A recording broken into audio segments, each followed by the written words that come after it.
Most conversations are not neutral. They only look neutral on the surface. Underneath, something else is happening. Every pause, every response, every shift in tone quietly decides who adjusts and who does not. Power is being negotiated constantly, even when both people believe they are just talking. That is why some conversations leave you alert, uneasy, or slightly diminished without a clear reason.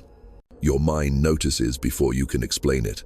Conversation is not just language exchange. It is a live social calibration. Each person is testing boundaries, consciously or unconsciously. Who sets the pace? Who reacts? Who waits? Who finishes their thoughts uninterrupted? These signals accumulate quickly, and once the balance tilts, it rarely resets on its own. One of the earliest indicators of power is conversational rhythm. The person who controls rhythm controls the interaction. Fast rhythm pressures others to keep up. Slow rhythm forces others to adjust.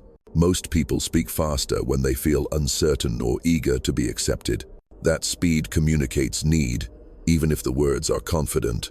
The listener senses it immediately. Turn-taking is another silent battleground. Healthy conversations allow completion. Power-based conversations interrupt completion. Interruptions are rarely about excitement. They are about priority. When someone cuts in before your point lands, they are not disagreeing. They are preventing your thought from taking space. Over time, this conditions you to shorten your ideas or abandon them entirely. Some interruptions are subtle. A sigh, a quick yeah boot, a sudden topic shift. Nothing dramatic, yet the effect is the same. Your contribution dissolves. Frame control is where power becomes invisible. The frame decides what the conversation is actually about. Not the topic, but the meaning of the topic. If you raise a concern, and it is reframed as not a big deal, control has shifted. If you introduce an idea and it is treated as obvious or unnecessary, control has shifted. Whoever defines relevance controls the hierarchy. Status signaling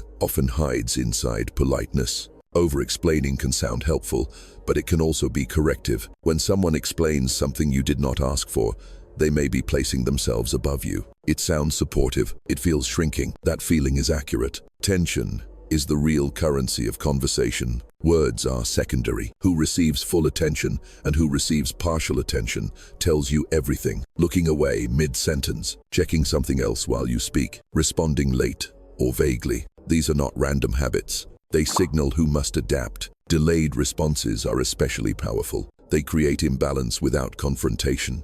The person waiting adjusts emotionally, even if they deny it. Waiting creates dependency. Dependency lowers status. Another common tactic is selective acknowledgement. Some of your points are met with interest. Others are passed over completely. Not challenged, not disagreed with, simply ignored. Ignored points lose reality in the interaction. Ignored people lose ground. Tone shifts are one of the clearest signals of hidden power play. A tone that becomes amused, instructional, or lightly dismissive changes the hierarchy instantly. It places one person as evaluator and the other as subject. The words may be neutral, the tone is not. Many people sense competition without evidence. That sensation is usually correct. Competition does not require hostility. It only requires comparison. If someone subtly positions themselves as more informed, more rational, or more composed, the competition is active. This is why conversations can feel draining even when they are calm. Energy is lost when you unconsciously adjust to someone else's pace, frame, or approval. You leave feeling smaller because you gave ground without choosing to. Silence is one of the most misunderstood tools. Silence can be comfortable, but it can also be weaponized. When silence follows your statement, it forces you to question yourself. Many people rush to fill it. That rush gives away authority. The person who can sit in silence without discomfort controls the moment. Sarcasm masked as humor operates the same way. It delivers a correction with plausible deniability. If confronted, it retreats into, "I was joking," but the correction already landed. The hierarchy already shifted. Validation is another lever. Consistent validation stabilizes interactions. Inconsistent validation destabilizes them. When approval is given and then withheld, people unconsciously try to earn it back. That effort changes posture, tone, and behavior. Power increases without force. Most people do not play these games intentionally. They repeat patterns learned early. Patterns used to protect status.